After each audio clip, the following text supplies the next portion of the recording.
بھینس اور کٹے کی قربانی کرنا جائز ہے یا ناجائز ہے، اس کے بارے میں بھی جو ہے وہ عوام کے اندر بڑی تشویش پہ جاتی ہے۔ کچھ خاص قسم کے مکتبہ فکر کے لوگ جو ہے وہ اس کے عدم جواز کے قائل ہیں کہ بھینس، کٹے اور جھوٹی کی جو ہے وہ قربانی نہیں ہو سکتی۔ حالانکہ اگر ہم ذرا تفتیش کے ساتھ اور تحقیق کے ساتھ اگر ان کی اپنی کتابوں کا مطالعہ کریں یا کہ علماء متقدمین کی کتابوں کا مطالعہ کریں، فقہاء حناف کی کتابوں کا مطالعہ کریں، تو ان سب کے نزدیک جو بھینس ہے، کٹا ہے یا جھوٹی ہے، اس کی قربانی جائز ہے، اور یہ گائے کی ایک نسل میں ہی جو ہے شمار ہوتی ہے، اسی کی ایک جنس میں سے اس کو شمار جو ہے وہ کیا گیا ہے۔ لیکن آج کل بڑا سارا وویلا کیا جاتا ہے، سوشل میڈیا کا دور ہے، کوئی اپنی طرف سے لکھ کے لگا دیتا ہے، کوئی کسی طرح سے لگا دیتا ہے۔ تو اس بات کا اگر تحقیقی طور پر جائزہ لیں تو سبھی مانتے ہیں، حتیٰ کہ اس خاص مکتبہ فکر کے اہل حدیث کے کئی علماء نے کٹے، جھوٹی اور بھینس کی جو ہے وہ قربانی کو جائز لکھا ہے۔ امام سید نذیر حسین دہلوی ان کے وہ اپنے فتاوی میں قربانی کے جانوروں کی عمریں گنواتے ہوئے جو لکھتے ہیں کہ بکری 1 سال کی پوری ہو، دوسرا سال شروع ہو چکا ہو، گائے اور بھینس 2 سال اور تیسرا سال پورے ہو، تیسرا سال شروع ہو چکا ہو۔ اس طرح اپنے فتویٰ کے حاشیے میں انہوں نے واضح طور پر لکھا ہے کہ بھینس گائے کے حکم میں ہے۔ یہ فتاوی نظیریہ جلد 3 صفحہ 257 کتاب الادھیہ والعقیقہ کے جو ہے وہ ضمن میں یہ مسئلہ انہوں نے سید نذیر حسین دہلوی نے جو ہے وہ بیان کیا ہے۔ اس طرح علامہ شوقانی نے بھی اپنی معروف کتاب الدر البہیمہ کے اندر مع تحقیق و افادات ناصر الدین البانی جلد 1 صفحہ 665 کے اوپر لکھا ہے کہ بھینس بھی بالاجماع گائے کی ایک قسم ہے۔ فقہ الحدیث یہ جلد نمبر 1 اور صفحہ 665 اور الحدیث پبلیکیشن یہ لاہور کی جو پرنٹ کی اور ان کی چھاپی کتاب ہے۔ اس طرح تیسری جگہ پہ ان کے مشہور عالم دین حافظ صلاح الدین یوسف مکتبہ اہل حدیث کے وہ لکھتے ہیں کہ اگر کوئی شخص دیگر علماء کی رائے کے مطابق بھینس کی قربانی کرتا ہے تو وہ قابل ملامت نہیں ہے۔ جواز کی گنجائش بہرحال موجود ہے، کیونکہ بہت سے علماء لغت نے بھینس کو گائے کی جنس سے ہی جو ہے وہ شمار کیا ہے۔ یہ قربانی کے ضروری احکام مسائل صفحہ 44 دارالسلام پبلیکیشن کی یہ چھاپی ہوئی کتاب، اس کے اوپر جو لکھا ہوا ہے۔ اسی طرح علامہ حافظ انس مدنی نے عشرہ ذی الحجہ اور عید الاضحیٰ کے احکام مسائل صفحہ 72 کے اوپر جو ہے وہ لکھا ہے کہ یہ جو ہے بھینس کی قربانی کرنا گائے کی طرح جو ہے وہ جائز ہے۔ اور اس کے بعد نعیم الحق ملتانی صاحب سابق مدرسہ جامعہ محمدیہ حدیث بہاولپور نے جو ایک بہت بڑی کتاب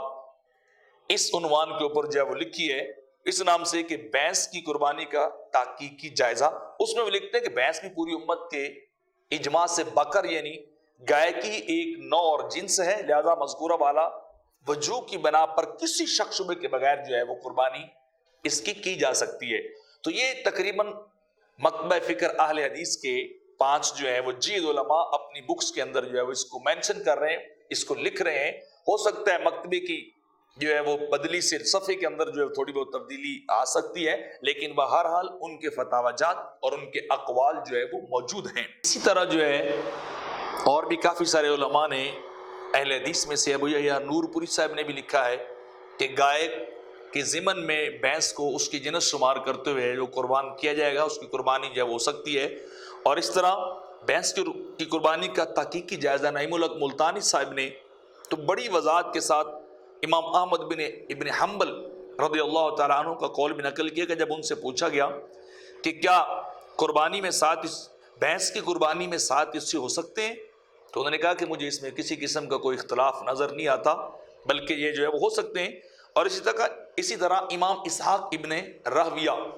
رحمۃ اللہ علیہ سے بھی کسی نے انہوں نے پوچھا تو انہوں نے امام احمد بن حنبل کی جو ہے وہ موافقت کی اور کہا کہ بالکل بھینس کی قربانی جائز ہے، کسی کے اس کے اندر اختلاف نہیں ہے، اور اس کے 7 حصے جو ہے وہ ہوں گے۔ شیخ الحدیث مولانا رفیق اسری کے حوالے سے نعیم الحق ملتانی صاحب لکھتے ہیں، یہ دونوں مکتبہ فکر اہل حدیث کے احباب ہیں، اور کہتے ہیں کہ قربانی میں بھینس ذبح کی جا سکتی ہے نہیں، کہتے ہیں اس بارے میں سلف صالحین کے اندر کسی قسم کا کوئی اختلاف نہیں ہے، سب مانتے ہیں، سب جواز کے قائل ہیں۔ چند سال سے یہ مسئلہ اہل حدیث عوام کے اندر جو ہے وہ پیدا ہو چکا ہے، قابل بحث بن چکا ہے، حالانکہ ایسے مسئلے میں کسی طرح کی شدت جو ہے وہ اختیار نہیں کرنی چاہیے۔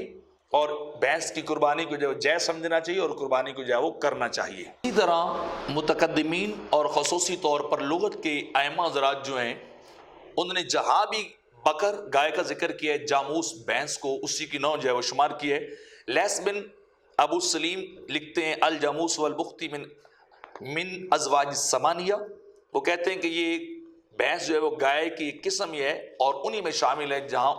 بختی اونٹ کو شامل کیا گیا ہے۔ اور اس کے بعد ابو منصور محمد بن احمد ازہری حروی نے بھی لکھا ہے وہ اجناس البکر منہ الجوامیس، کہ جو ہے بھینس جو ہے بھینسیں یہ گائے کی نسل میں سے ہیں۔ اور اس طرح لغت کے امام ابو الحسن علی بن اسماعیل المعروف بن سید وہ بھی لکھتے ہیں والجاموس نوع من البکر، کہ بھینس جو ہے وہ گائے کی ایک قسم ہے۔ اور عربی زبان کے ایک اور ادیب ابو الفتح ناصر بن عبد السید معتزلی بھی لکھتے ہیں والجاموس نوع من البکر، بھینس جو ہے وہ گائے کی ایک قسم ہے۔ اور مشہور محدث ابن قدامہ مقدسی فرماتے ہیں والجوامیس نوع من البکر، یہ بھی لکھ رہے کہ بھینسیں گائے کی قسم میں سے۔ اور شیخ الاسلام ابن تیمیہ ان کے جد امجد مفسر اور محدث ابو البرکات عبد السلام بن عبداللہ حرانی وہ بھی لکھتے ہیں والجوامیس نوع من البکر، کہ بھینسیں جو ہیں وہ گائے کی ایک جو ہے قسم ہے۔ اسی طرح یحییٰ بن شرف نووی شارح صحیح مسلم جو ہیں وہ بھی اسی بات کی طرف اشارہ کر رہے ہیں اور لکھ رہے ہیں کہ جو بھینس ہے وہ گائے کی نسل سے ہی شمار ہوتی ہے۔ اور اسی طرح ابن منظور افریقی جو ہیں وہ اپنی کتاب لسان العرب کے اندر لکھتے ہیں، بہت بڑی لغت کی کتاب ہے، اور وہ تشریح کر رہے ہیں کہ الجاموس نوع من البکر، بھینس گائے کی قسم ہے۔ اس طرح ابو العباس احمد بن محمد بن علی حموی وہ بھی جو ہے اپنی کتاب المصباح المنیر فی غریب الشرح الکبیر والجاموس نوع من البکر وہ بھی لکھ رہے ہیں۔ اور تاج العروس کے اندر ہے